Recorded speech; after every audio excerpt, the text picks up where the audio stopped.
Amados, graça e paz. Foi difícil, mas nós chegamos. Estamos agora no livro de Apocalipse. Você que vem comigo estudando o apóstolo João, desde o seu evangelho, passando pela primeira, segunda, terceira carta, a preocupação do apóstolo com relação à igreja. Nós passamos por tudo isso. E agora nós vamos ver esse apóstolo preso numa ilha, tendo uma revelação da parte do Senhor. É interessante, né? Porque o livro de Apocalipse, que é um livro de revelação, seria para que nós entendêssemos com mais clareza as coisas dos últimos tempos. E não é bem isso, eu não vejo com esse não tenho ainda condição de ver com esse prisma. Porque, na verdade, o livro de revelação, para mim é confuso. Porque, amados, eu sou aluno, eu sou discípulo nesse assunto. Eu não vou nunca arvorar o título de professor nessa área, porque, para mim, é difícil, como deve ser difícil para qualquer um de nós. Por quê? Porque se Deus quisesse que nós entendêssemos com clareza, com detalhes, como seria o fim dos tempos, vamos botar essa palavra entre aspas, João teria escrito uma linguagem bem mais clara. E não é isso que nós encontramos no Apocalipse. É uma linguagem bastante obscura, bastante simbólica, com bastante coisas que nós não vamos entender no primeiro momento. Então, se era assim a vontade de Deus, que nós temos que entender que é a vontade de Deus, porque senão estaria muito claro como está claro o Evangelho. Se você pega o Evangelho, você não tem dúvida alguma do Evangelho. Mas quando você pega o livro de Apocalipse, você vai ter N dúvidas. E sim, vai aparecer coisas que a gente não tem explicação lógica. Pensa um pouquinho. Deus está mostrando para João uma coisa que ele nunca viu. Então, no pouco vocabulário dele, ele vai ter que escrever ou descrever alguma coisa que ele nunca viu. Eu até uma vez na igreja, eu fiz uma brincadeira na igreja, eu peguei uma peça de isopor toda retorcida, e eu cheguei lá na igreja e mostrei essa peça para a igreja e pedi para que os irmãos escrevessem essa peça para mim. Era uma peça de isopor toda retorcida. E apareceram milhões de informações. Mais ou menos assim, eu acredito que estava acontecendo com o João. João estava vendo alguma coisa que ele não sabia o que era e não tinha palavras para expressar aquilo que ele estava vendo. Eu penso assim. Então Deus permitiu que ele escrevesse no pouco vocabulário que ele tinha para descrever o que ele estava vendo, para que aquilo ficasse reservado para o tempo certo, onde o Senhor iria elucidar todas as dúvidas, iria apresentar realmente os fatos como eles são. Não era a hora, e não é hora ainda, de entender com clareza essas passagens. Eu penso assim, eu não sou dono da verdade. Se Deus quisesse que nós entendêssemos com clareza, com riqueza de detalhe, ele teria escrito o Apocalipse da mesma forma que escreveu o Evangelho. Durante gerações, pelo menos aí uns 2000 anos, nós estamos vendo teólogos tentando achar uma explicação viável, tentando achar uma solução, e eles não conseguem chegar a um consenso. Você vai ver N teólogos, que nesse assunto eles discordam. Eles não conseguem ter uma unanimidade de pensamento. Eles são unânimes no falar do plano de salvação. O plano de salvação é perfeito, todo mundo entende. Basta ler o Evangelho, basta ler o Antigo Testamento. Você vai entender o plano de salvação do Senhor perfeitamente. Você vai entender que Jesus, o Nazareno, o Galileu, ele é realmente o Messias, ele é o Cristo. Você vai entender o ministério desse Jesus tão sagrado, as promessas dos profetas do Antigo Testamento se cumprindo na vida do Messias, na vida de Jesus. Vocês vão ver a morte de Jesus e a ressurreição de Jesus, vão ver que realmente isso aí é claro, nítido, não há como discordar. Todos entendem o processo de justificação, que ninguém é justificado por obras, mas justificado pelo sangue de Jesus.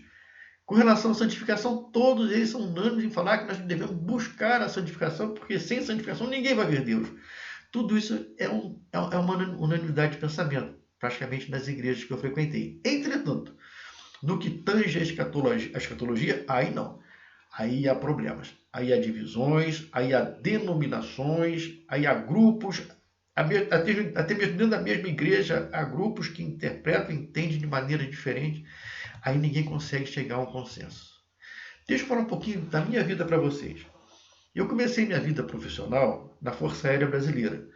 Eu tive 5 anos na Força Aérea Brasileira. Cumpri meus 5 anos de Força Aérea e logo entrei numa empresa chamada TASA, Telecomunicações Aeronáuticas Sociedade Anônima, que mais tarde veio a ser encampada, absorvida pela Infraero.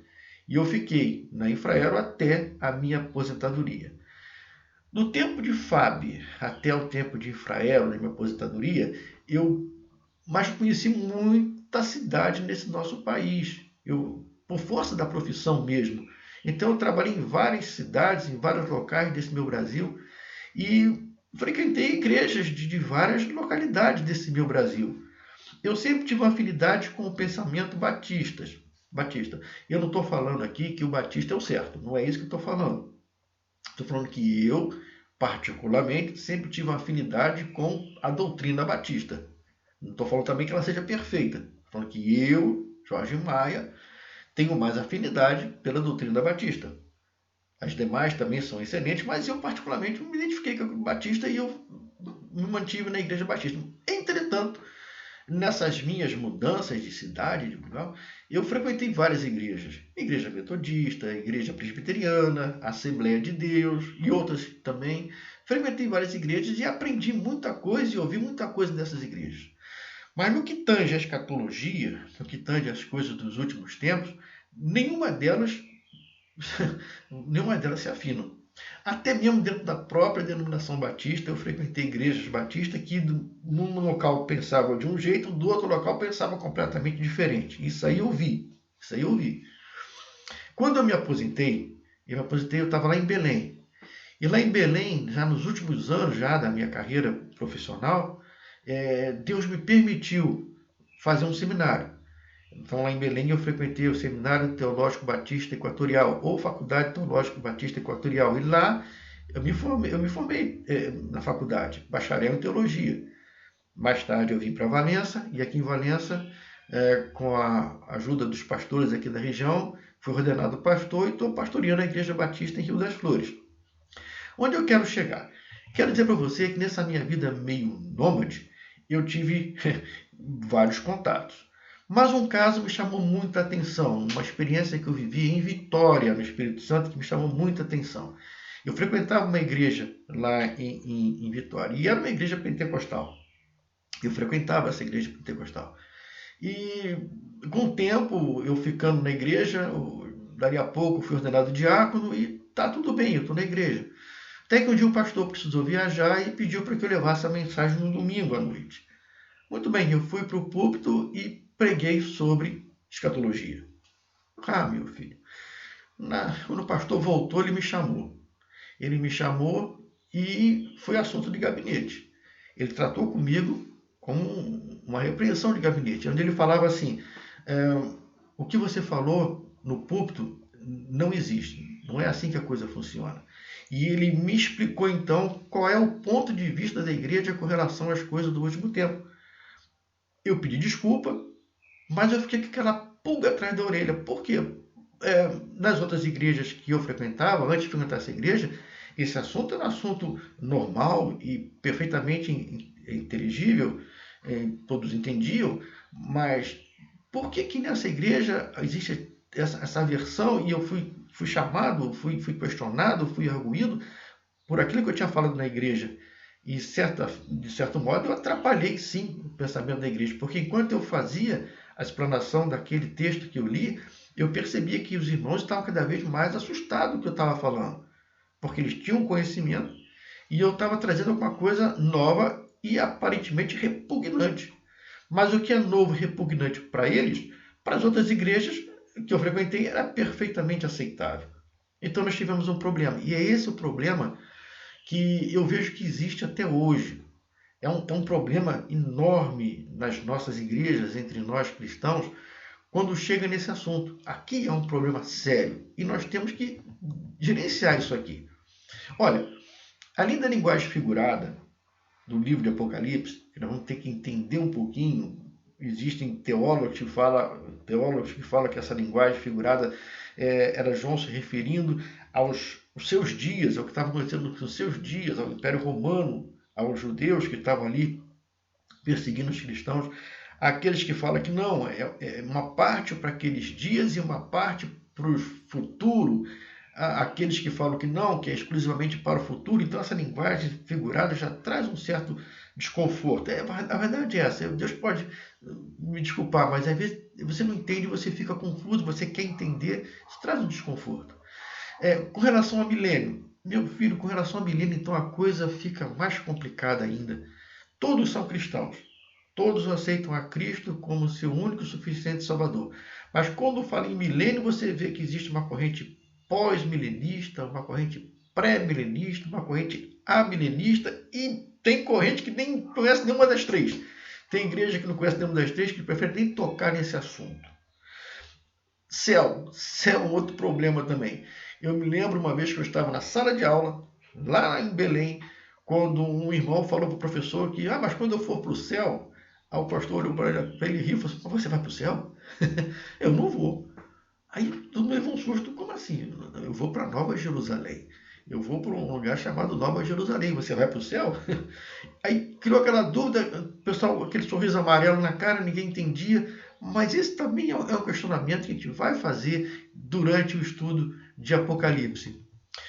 Essas coisas, meus irmãos, enfim, é que nós vamos abordar a partir de agora.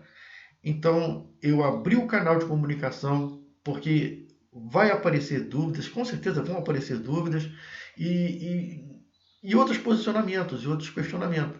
E como eu falei para vocês, ninguém é o dono da verdade aqui. Ninguém, nem os teólogos mais renomados, nem aqueles mais consagrados, porque aqui está nas mãos de Deus, somente nas mãos de Deus, o revelar para nós que nós precisamos saber. Então, eu sei que vai ser momentos difíceis, mas eu tenho certeza que vai ser gratificante.